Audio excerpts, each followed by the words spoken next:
다음 소식입니다. 네. 비 오는 날이 길어져서 그런지 씻어도 찜찜하고 잠자리도 꿉꿉하고 그래요. 이 베개 과연 안전할지 실험해봤습니다. 천사같이 잠들어 있는 두 아이를 둔 김민정 주부에게 고민이 하나 있다고 하는데요. 여름 같은 경우는 아이가 잠을 못 잘 정도로 보채면서 울면서 막 이렇게 긁고요. 땀도 많이 흘리니까 제 생각에 그런 것 같은데 정확한 건 왜 그러는지는 제가 잘 모르겠어요. 특히나 이렇게 자고 일어난 후에는 아이들이 더 몸을 긁는다고 하는데요. 일단 베개 상태를 저거 누런 얼룩들 쏟는 경우도 있고 얼룩 자국도 남는 것도 있고요. 그리고 이제 겁 같은 면은 이제 쉽게 빨 수가 있잖아요. 근데 속은 아무래도 빨기가 좀 힘들어요. 그러니까 저 같아도 딱 봐서 아 이게 좀 깨끗하지가 않구나 하면 그때 이제 빨려고 하죠. 베개 같은 경우는 매일 빨 수가 없잖아요. 그리고 비가 올 때는 바로바로 마르지도 않고 그래서 항상 이 부분이 걱정이 되고요. 자, 다음은 베개를 살펴보겠습니다. 이불과 마찬가지로 베개 먼지를 싹 모았는데요. 와. 무서워. 이불 실험과 마찬가지로 까만 필터는 이렇게 하얗게 먼지로 뒤덮인 상황. 그런데 아이가 무서워하는 것은 따로 있었는데요.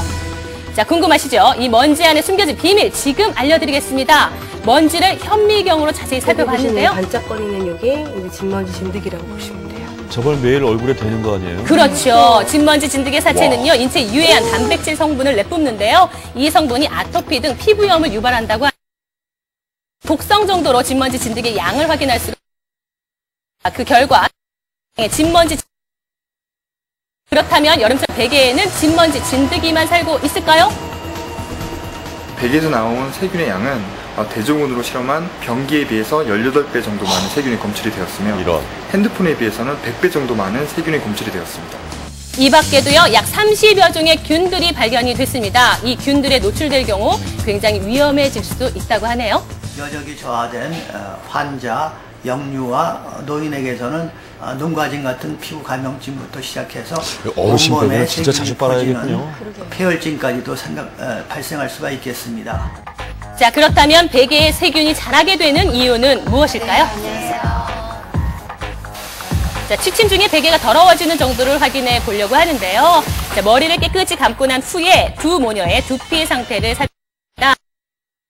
두피 깨끗하고요. 자, 엄마 역시 모두 뽀송뽀송한 상태인 것을 확인할 수가 있습니다. 자, 이번에는요, 얼굴의 유분도 함께 확인을 해봤는데요. 꼼꼼하게 세안한 덕분에 엄마와 딸 모두 유분기가 거의 없다고 나왔습니다.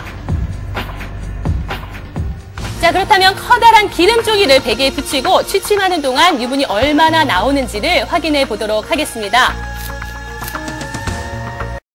자, 불을 끄고 이렇게 자는 모습을 지켜봤는데요.